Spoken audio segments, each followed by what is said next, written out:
welcome back to this week's podcast of Ageless Wisdom.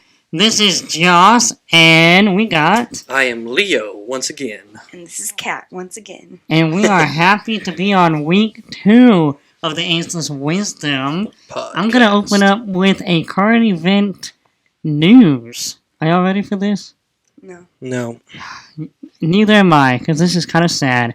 So, I was reading an article, and Mexico is no longer importing avocados to America. No.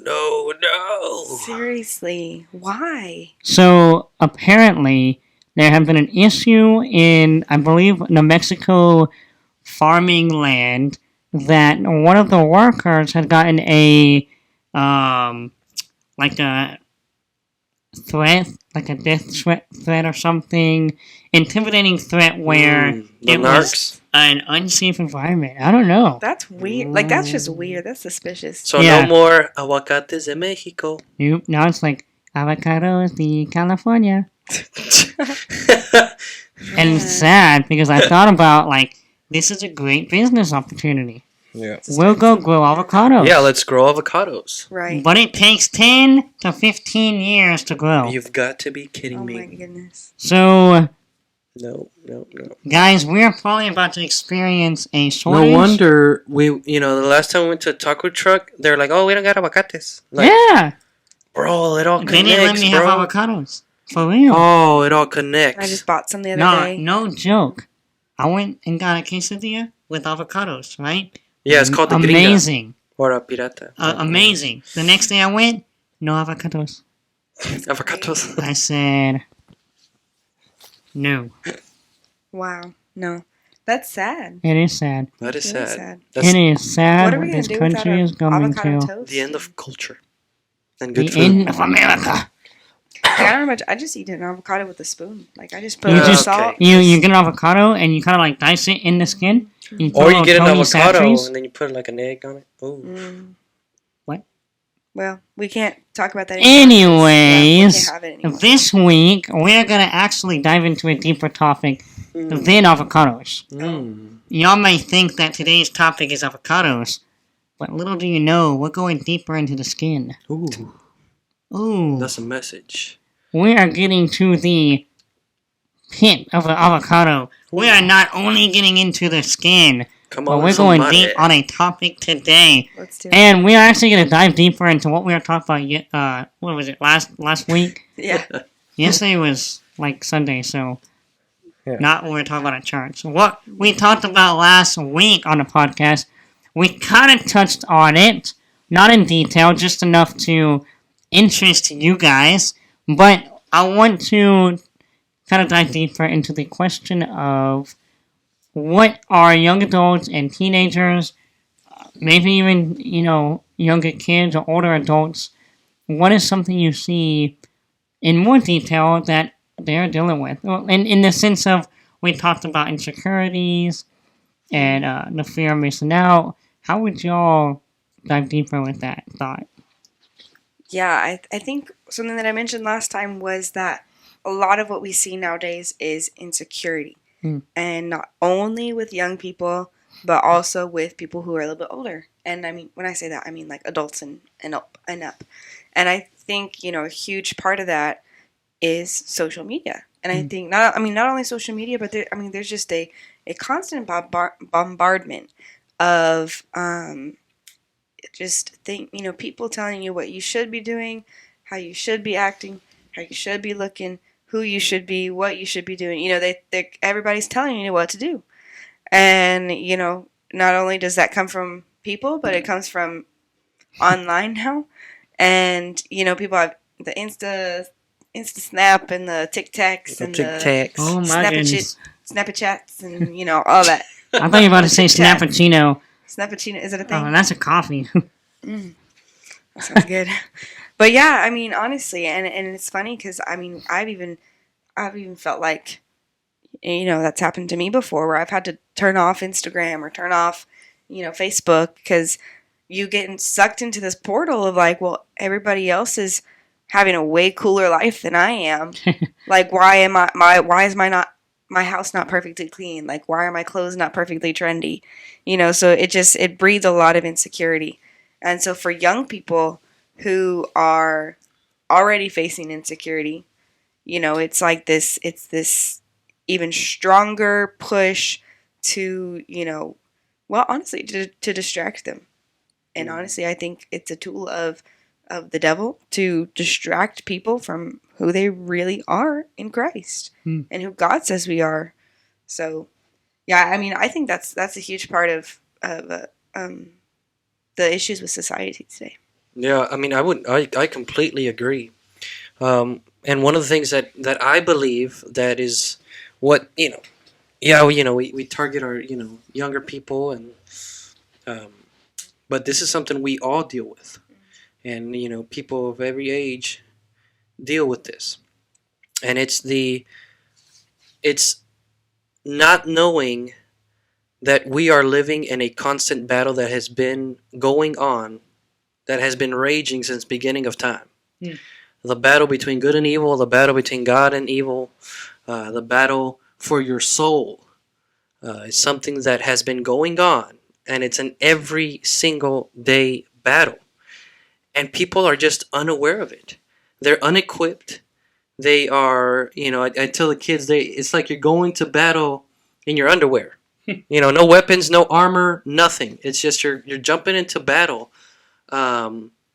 with, and not only are you in your underwear, you can't even see who you're fighting. That's the worst thing. You got your underwear on your head. Yeah, yeah. But no, I mean seriously, it's like you don't know who you're fighting, and you're not even equipped. Because every battle has a different tactic, but we don't even know who we're fighting and what we're fighting against, and what's going on. And so I think that is one of the bigger, going into the deep avocado, Into the core. the core of the avocado, The pit. the pit of the avocado. Where many people don't go to. That's right. But I mean, it's just that every day is a constant battle. You wake up, you have to fight your body to wake up in the morning and go to work. I would love to stay in bed 2 more hours, but I can't. I have to go to work and provide, for my wife and myself, and I, that's what I have to do. And so understanding and knowing, okay, so it's 2 parts. Knowing that we're in a battle and knowing our part in this battle is, I think, the one of the things that people are dealing with and that we are dealing with. If we don't know who we're fighting and what position we're in, we will never be successful in this life. Yeah, that's a really good point. Yeah, I think to touch on what kind of both of y'all said, really, I mean, we're not saying, oh, you have to get rid of all your social media, throw your phone out the window of a car, and, become obvious when you just have nothing, right? What we're saying is you need to realize your boundaries. You need to understand where your line is. And some people might be able to check Facebook and get off for 5 minutes and get off. Some people get on Facebook and they can't get off. Or they get on TikTok and it's 2 o'clock in the morning and they're like, oh, I got work in 3 hours, right? But there's some people that can get on, look at a video and go to sleep. That's fine. Right. And it's understanding where you stand. And that's what I would say is we have to identify, like you were saying, Leo, identifying who we're fighting and allowing ourselves to acknowledge our stand and our boundary on those things and what our limit is. And if we're looking at stuff online and getting to the point where it's too far, then it's too far. We have to set a boundary that is away from where we want to not end up. And the same with, like, if you're going to a war. You don't go as close to the boundary as you can get, right? You set a boundary and you stay behind it. Because you don't want to get too close. Same with, y'all ever been to, like, a mountain or something? Oh, I know you have because you're from Colorado. I used to live on a mountain. Yeah. I mean, I would put I this tend in. to stay away from mountains. I mean, we climbed a mountain together, so No, it's the you forgot. first. Metaphorically and It's the physically. first. You and- forgot? It's the first and last time that I'm ever climbing a mountain. Well, Wow. now that I have climbed mountains with both of you guys, I Yes. just came to my memories. If you have ever stand on the edge, you never like to stand on the edge, right? You usually want to kind of stand a little bit back. And just Oh, kind of like yes. bend forward instead Yeah, of you. remember when we went to those cliffs, Leo, and I would walk towards the edge, and Leo would get freaked out. Okay. Freaked out. Like I'm like, Okay. I know my boundaries. Like I know that I can. It's Yeah. because I balance. know you're clumsy. And No, I'm not gonna fall off the edge. No, but he would That's get what freaked out. everyone but that's says. that's speaking of boundaries. says Like I everyone know my everyone who's boundaries. falling off a cliff. And Leo was like, no, that looks too close. And that's exactly the point. We don't want to get too close where it's uncomfortable. Mm. But a lot of us, we kind of like to play with the idea of how far is too far. Instead of saying, that is where I don't want to go. I don't want to fall off the edge, so I'm not even going to get close enough to where if I do trip, I'm going to fall. I mean, a lot of us get like within a foot from the edge and think, I can stand up, I'm fine. I'm not going to fall. But the problem is when we're walking toward the edge, that close, if something was to trip us, Mhm. we are too close to recover. Yeah, it's like I heard a pastor once say this, it's like we want to get as close as we can to sin without sinning. Yeah. Hey. Let me get as Exactly. close as I can. Yeah. And not exactly do a sin, but just be right there, at the edge. I haven't fallen yet, but and I think one of the things that as we were talking that kind of came to my head is that we all kind of have a similar thing with social media and technology today. And I think it's because that's what we're dealing with today as well. I think one of the biggest weapons that the enemy uses is technology. And not that technology is evil. I mean, it's made my life easier. It's awesome. I don't have to memorize phone numbers. I just have to, look up a name and boom, I could call them.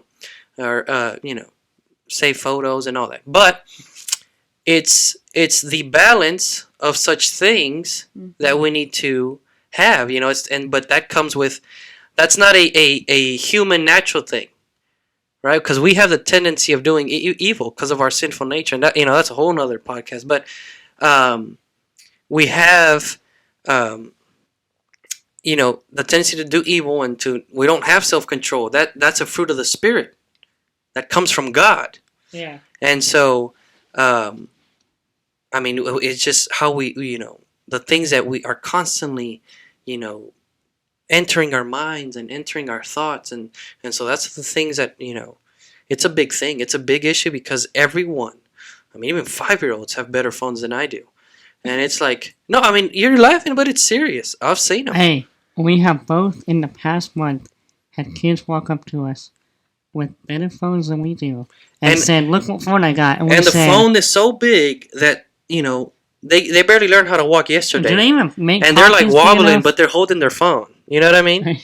It's ridiculous. Yeah. Yeah, social media, again, we're not saying you got to go delete all your social media because most likely you're watching Because us at the end on of this, social we're media. going to ask you to follow us on social media. Exactly. So don't delete it. So, no, we are not hypocrites, and no, we are not contradicting ourselves. What we are saying is know your own personal limits. Mm-hmm. I know for me, Instagram has no value in my life. I get on it like once a month just to refresh, right? But I know that it's just a time waster, Yeah. right? There's nothing on there that I'm not making money off of it. There's no business there. There's no, I'm not talking to anybody I need to, like, oh, I got this friend and I don't ever see. I can text them, right? And so, for me, that is something I'm just like, there's no point in having it. Yeah. Now, for somebody else, they might say, well, I don't need Facebook. I don't have any friends on it. Hey, that's fine. Yeah. What you gotta Well, understand is your own it's like this. personal. We talk about balance, and again, this is we could dive into this whole thing and make it a bigger thing about balance in our life. But you need food to survive. But too much food end up killing you. Mm. we may not need technology to survive, but you can make an argument about we need social. I needed to know where I'm going on most days. Yeah, technology. Yeah, but too much technology, and you get the movie, I'm Legend. Where no, that's the one. What's the one with the robot? Terminator. Oh. I Am Legend from Terminator. Seriously. No, where the robots attack and the AIs take over. But I think there's a lot of movies like oh, that. there's a bunch of movies. I just There's already a robot that's like there's a training yeah. The itself. AI already taught itself how to walk. No, there's actually a robot now that actually is it can actually create a baby. Okay. Oh, no. No. Like That's just too like far. I don't know how it like I think you holds the don't know what you're baby saying. and That's I just saw it. too I was far. like, what the heck? No. No, but what I'm saying is, that's an extreme. But what I'm saying is, too much technology and humans become, useless. No. You can make that argument as well. Yeah. But again, it's about balance. Again, that's a whole nother diving into that topic. Yeah. So I mean, okay. So let's get on to like the next question, because hey, let's get into it a little deeper than we already have. We kind of talked about what we see people are dealing with, but what in your experiences in your different areas of jobs and careers, what experiences do y'all have seeing the kids around or young adults or co-workers around? Do you see people dealing with this firsthand? What kind of experiences do y'all have in this area? Yeah, so in my job, obviously, I work with 15, 16-year-olds. I work with 10th graders. And, I could tell you, there's a lot of stories I could tell you about, insecurities and all that jazz. I think, just one thing I've even seen, and this is definitely a new thing because of COVID, is, so it's funny because, like, there's kids who probably don't even think they need a mask on, right? Like, come on, let's be honest. They're like hugging up on each other. They're like licking their hands and like touching things. Like they have no like Licking issues their with. hand. No, seriously, they're What are you, 15. 5-year-olds? Sometimes I question. Like a cat. Well, they're clearly have no issues with germs. Is my point. They eat crayons. And so I've seen that a lot too. No, like I've seen kids like they're like all up on each other but wear a mask, and I'm like, no, but exactly. you're touching each other. Like, Exactly. So it totally defeats the purpose. And so what my theory is, and that's the thing. I'm not here to bash it if you do feel like you need to wear a mask, and there's people that really feel like they need to, and that's totally fine. But I have a feeling that these kids, who have no qualms about germs, they are wearing it really, I think, for just because they want to hide. They don't want anybody to see their face, and this is their excuse, and this is their they're hiding in plain sight. Because you usually wear a hoodie too. Right, like a lot of times you see like they put the mask on, they put their hood up, they got their headphones in, they try to hide from the world. They don't want to see, they don't want anybody to see them. So, I see that a lot, and definitely a newer issue, right? That's not something we would have seen earlier. Mm-hmm. So, that's one thing I've seen, and I could tell you tons of stories, but we probably don't have time for me to tell you all my stories. Oh, I'm sure the listeners know we got hours. Hours. I'm just kidding. Yeah, but yeah. What about you, Leo? Yeah, that's true, and I'd like to share a story because Get comfortable. Get ready. No, but like how we were saying, and I think the question, it's more of why people are dealing with this stuff. Yeah. And so so we were doing summer camps, and we were doing kids summer camps, and we had this one kid show up, and he was the sweetest kid I've ever met. Very sweet kid. The first day, obviously, we met him. He was awesome. And every day was the same. He would start off as, very sweet, but then in the middle of the day, he would just burst out in rage for whatever little thing, and he'd start, hurting people or hurting kids or whatever, and just, getting really mad and upset. And so we were like, man, what is wrong with him? What's going on? And so one day, he walks in, and he was wearing his mask, but you can tell he's mad, by his eyebrows, his eyes. He was just very mad, and he walks in, he doesn't even say hi, which is weird because he always says hi. And he walks in, he puts his backpack up where we put the backpacks up, and he opens his backpack, pulls out a pocket notebook, and I'm watching, keeping an eye on him, and he flips the page, and he starts.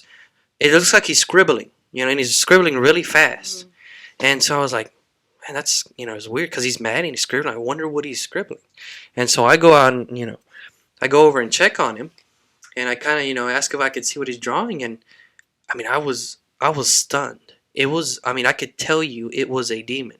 It was a full-on demon, and we pulled him aside, and I got another pastor to come and help me, and we were talking to him, and I asked if I could see his notebook, and as I was flipping the pages, I was stunned by the stuff that I was seeing. First of all, the talent that this kid had for drawing. 9 years old. He was 9 years old, and the talent that he had for drawing. Wow. But the stuff he was drawing was demonic. I mean, it was evil. All the stuff that he was drawing, he had severed heads. To the detail. And it was very, very scary. And so it was surprising of his talent, but then what he was drawing was like, oh no, Yeah. And so we were asking like, hey, where are you getting this stuff? Hey. Yeah, it was like, watch out. Don't touch me. But, where are you getting all this stuff? 9-year-old kid pulls out his phone. It's like, oh. Opens up YouTube, and he shows us this YouTube channel, which he claims that every time he goes home, he watches, in his room by himself for hours. And so he showed us the videos, and basically the premise of the videos is that this character, first of all, they're like cartoon characters, so they're like stick figures. And you know how stick figures have, circle heads? Well, inside the circle, and this is what always gets me, it's an upside down cross. Right? And basically that makes up their face and their nose, and But basically the premise of the story is that this kid, these other group of kids stole his boombox, and so because of that, he was really angry and turned into a demon and went on a killing spree. And that's all the videos. He just goes on a killing spree, different killing spree, and it's very violent and evil. And obviously you connect the dots. This is why he's acting like that. This is why he's acting aggressive. Pardon me. This is why he's, reacting like that to situations, because he's learning that from what he's watching on YouTube. Right. And so, it really opened my eyes to what, he's a 9-year-old kid. His dad bought him this phone for his birthday, and I'm not bashing the dad, but he buys him this phone and then leaves him unsupervised with it. And the father may not even know what the possibilities of what could happen. And I talked to the dad and all that, but the point of the story was that this 9-year-old kid, it wasn't like he was abducted and forced to watch this stuff. It was in his own home, under his father's roof, and watching this. And I have my own story, my own testimony. Again, that's for another story. Wow. But if you were to ask me why he was dealing with this, why do I think that he was struggling with this, or why this is happening? Well, I could tell you this. And if you don't mind, I want to bring up I don't mind. Hey, I'm going to bring out a Bible verse here. That is what we're here to do. This is in 2 Corinthians chapter 4, verse 4. Hold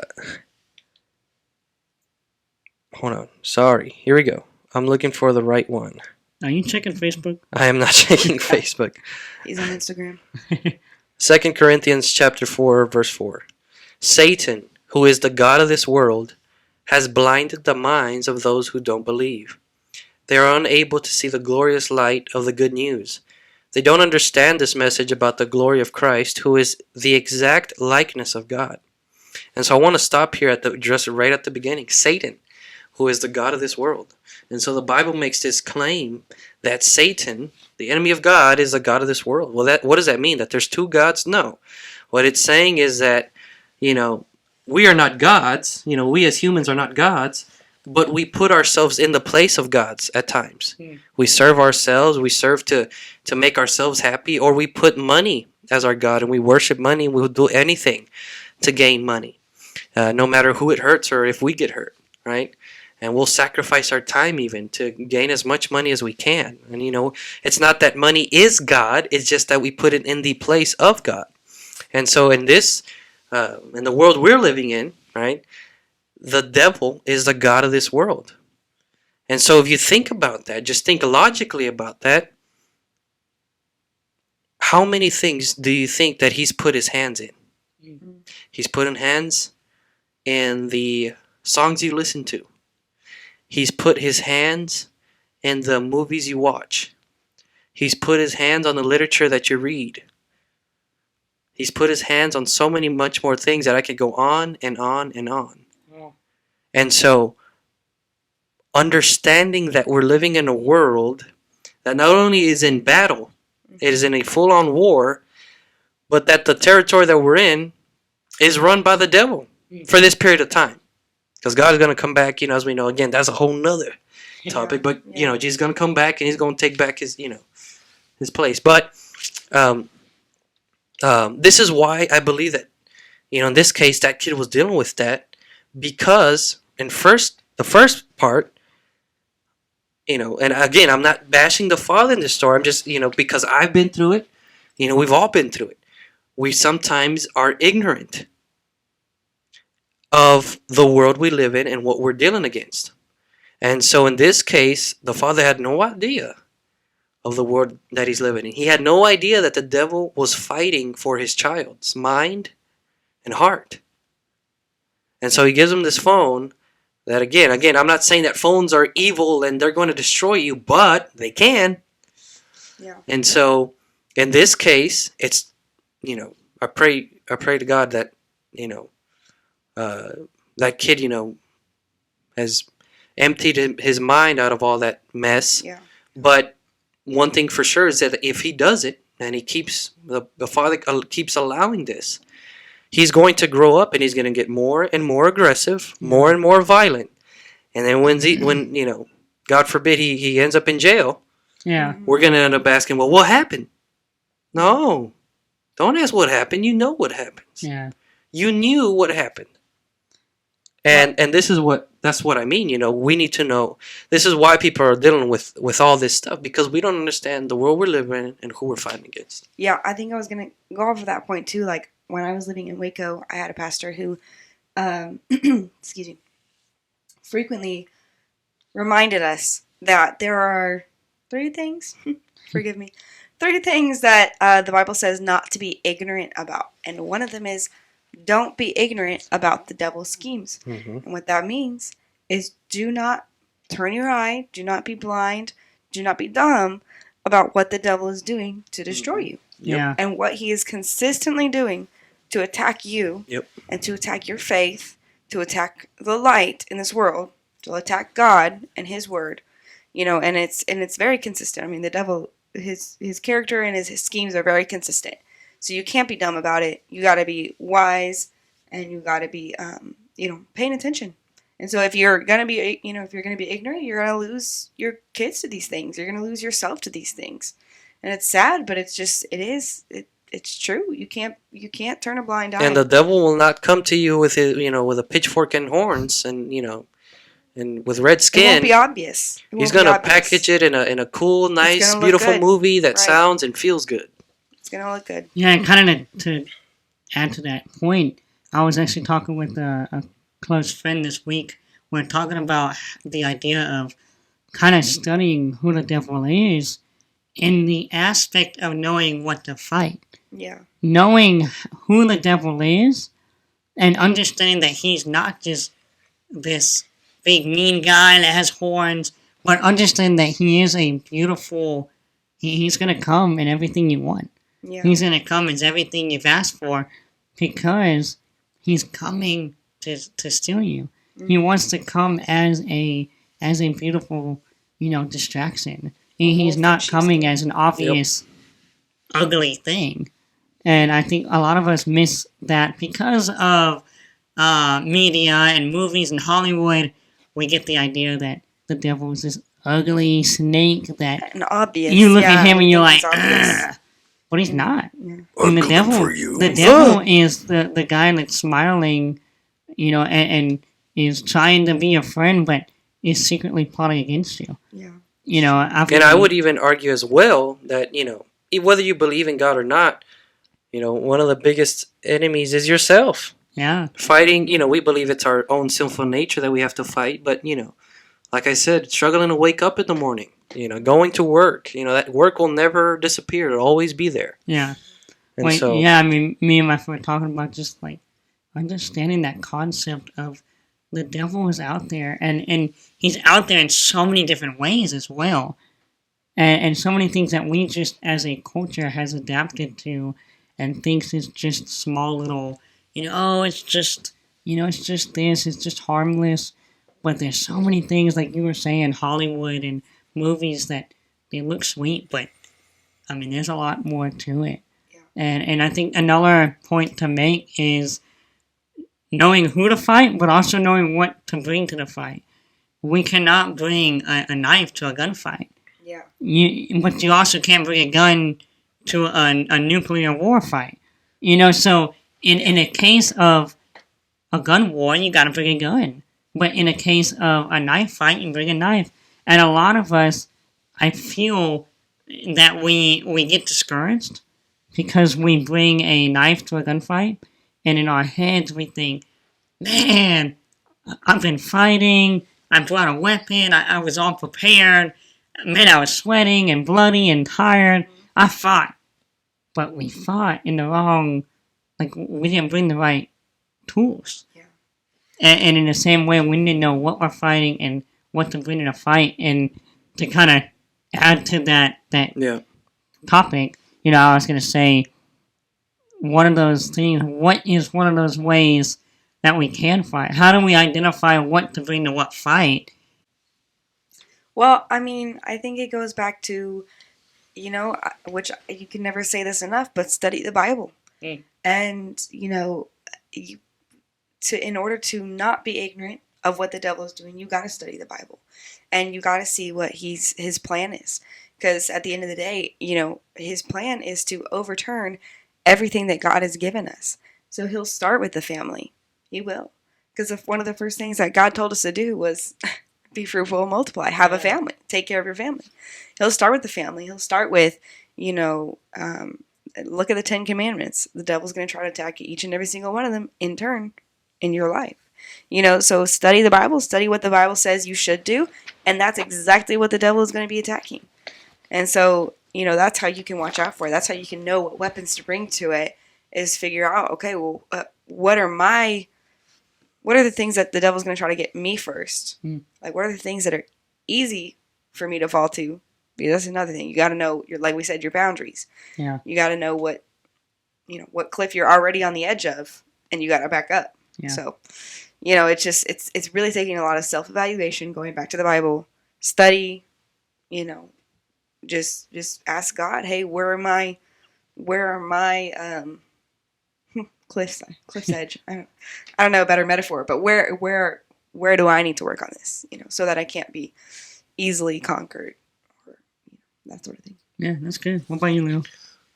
Well, I'm no military combat expert, but if I were to use logic, if you were to come at me and try to kill me with a knife, instead of me trying to fight you back with a knife, I'd bring a gun.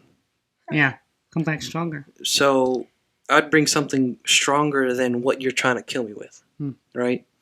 And so if I think about, for example, what Kat was saying, understand who you're fighting, read the Bible, that's, good advice. And I would add that how do we defeat the devil and our sinful nature that we have inside of us, right? Well, I can tell you by my own experience. And the Bible tells us this, but I can tell you by my own experience. No matter how hard you try to fight the devil, you will always lose. Every single time. You are no match for him. Hmm. But if you bring God into it, which is a greater power, Come on. Come on, I somebody. mean, he's coming at you with a knife. You coming in with a bazooka. Yes. Yeah. There's no chance. But that's the problem. We got the bazooka. All we need to say, "Hey, Lord, come into my life." No, we want to be the heroes and play knife war with the devil. No, has no mercy. He's gonna kill you. He's more evil than you. Hmm. He's gonna take you down. And so that's my advice. You're going into a knife fight, bring a gun. And don't take this as a literal, like I'm saying. Do not try this at home. I'm saying as a metaphor. The devil's fighting you. Hit him with something bigger. What's the biggest thing there is? God.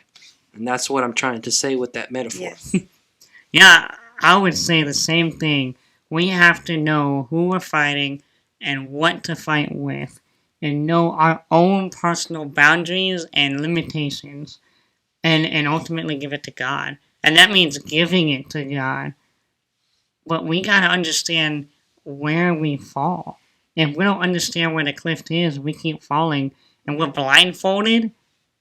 Well, how are we gonna know where we're falling if we're blindfolded? We gotta open our eyes and stop continuing to let sin run inside of us. But understanding, okay, these are the weapons I'm bringing because I know the devil is going to attack me right here, and getting down to the root of the issue. And I think that's the main thing I would say.